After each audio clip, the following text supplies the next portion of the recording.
Welcome students, Dr. Aceste here for our third video. First and foremost, as always, I'd like to start by thanking our servicemen and women. On behalf of Trident University International, we understand the sacrifice you make. So if you watched my second video, I asked the question at the end, what military service branch did I always want to join? And I thank you for those who participated. And the answer is the Air Force. I always wanted to be in the Air Force. I always thought it was a great opportunity, as well as the other service branches. But for me, I always leaned towards the Air Force. All right, so looking back at Module 3, what I did see is some regression in our submissions. Please remember, academic paper, if we're going to use references at the end in the reference area, those references need to be in the document itself.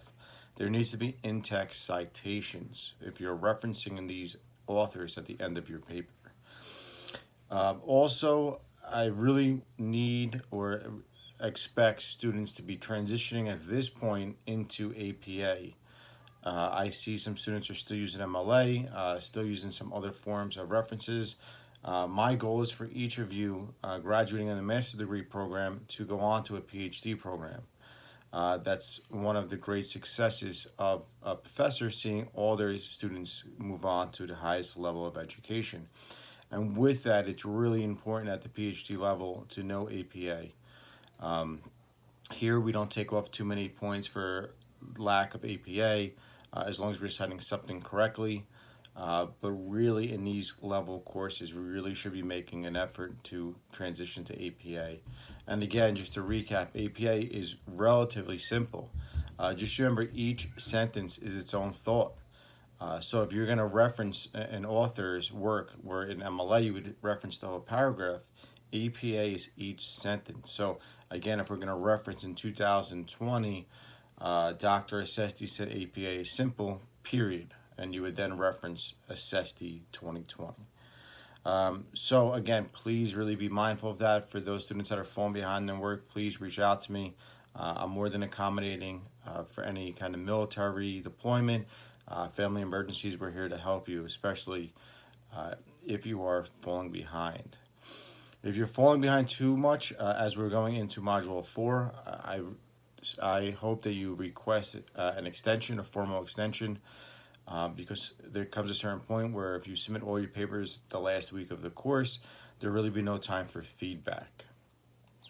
So I hope each one of you are enjoying my post that I post about once or twice each module, and that's really to make you think critically of the work that we're doing in our textbooks and our readings. So for Module 4, there'll be another question posted. Again, these are really just to have you to think critically. I see sometimes we have a little bit more participation than others. For those students that are on that cusp of a grade, it's always beneficial to post more than the 3 posts that are required, just in case you fall short in one of your posts, and maybe it's a little bit shorter than expected, or maybe there wasn't enough reference or critically thinking.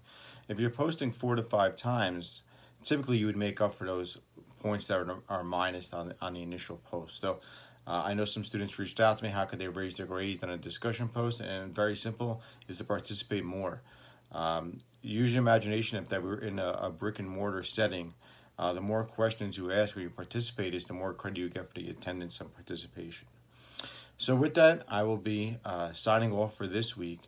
Again, if you ever have any questions, concern, I'm always available via email. I respond within 24 hours. If you like in more depth conversation, I'm always available by telephone or a Zoom conference. So once again, please be safe. Please finish this semester strong. I look forward to working with each one of you again. So I'm going to post probably one more video by the end of the semester. But in the meantime, as always, be safe. Thank you.